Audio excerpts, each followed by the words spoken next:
আপনার জন্য আমি বাসা থেকে পর্যন্ত বের হইতে বাধ্য হয়েছি। আপনার জন্য আমি আমার জীবনের সবচেয়ে বড় একটা ঝামেলায় পড়ছি।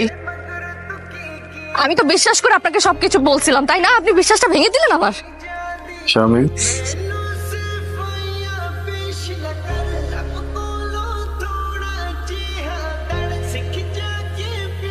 আরে নেন না, শরবত নেন।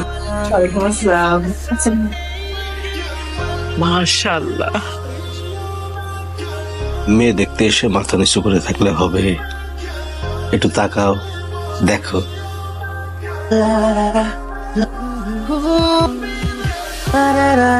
ওদের একটু কথাবার্তা হোক, সেই ব্যবস্থাটা করে দেন, বাদ বাকি কথা আমরা বলে নিব। আপনি বলতে পারেন। আপনার বলা নাই থাকতে পারে, কিন্তু আমাকে তো বলতে হবে। দেখেন, আমি খুবই স্ট্রেট ফরওয়ার্ড কথা বলা একটা ছেলে। আপনাকে আমার প্রথম দেখেই খুব ভালো লেগেছে, কিন্তু আমি কিন্তু পাত্রী দেখতে আসিনি। বলতে পারেন জোর করে এনেছে আমাকে। আমার বেশ কিছু মেয়ে ফ্রেন্ডস আছে, ইভেন আমি বেশ কিছু রিলেশনশিপেও ছিলাম। আপনি একটু ভেবে দেখেন, এমন একটা ছেলেকে আপনার পছন্দ হয় কিনা। আমার পছন্দ অপছন্দ কিছু যায় আসে না।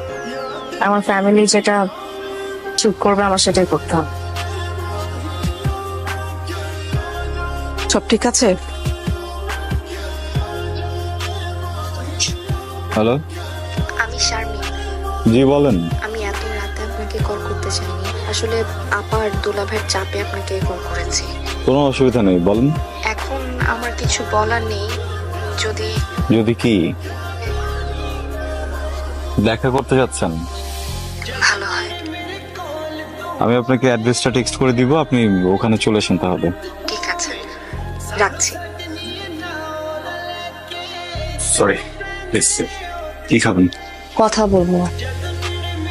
আপনি আমাকে দেখতে গিয়েছিলেন, আপনার ফ্যামিলি হয়তো আমাকে পছন্দ করেছে আর এখন বিয়ের কথাও আগাতে পারে, কিন্তু দেখবেন বিয়েটা হবে না।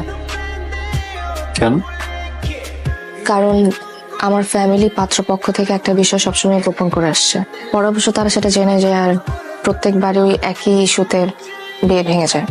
ইস্যুটা কি? আমি যখন ক্লাস 10-এ পড়ি আমার একবার বিয়ে হয়েছিল।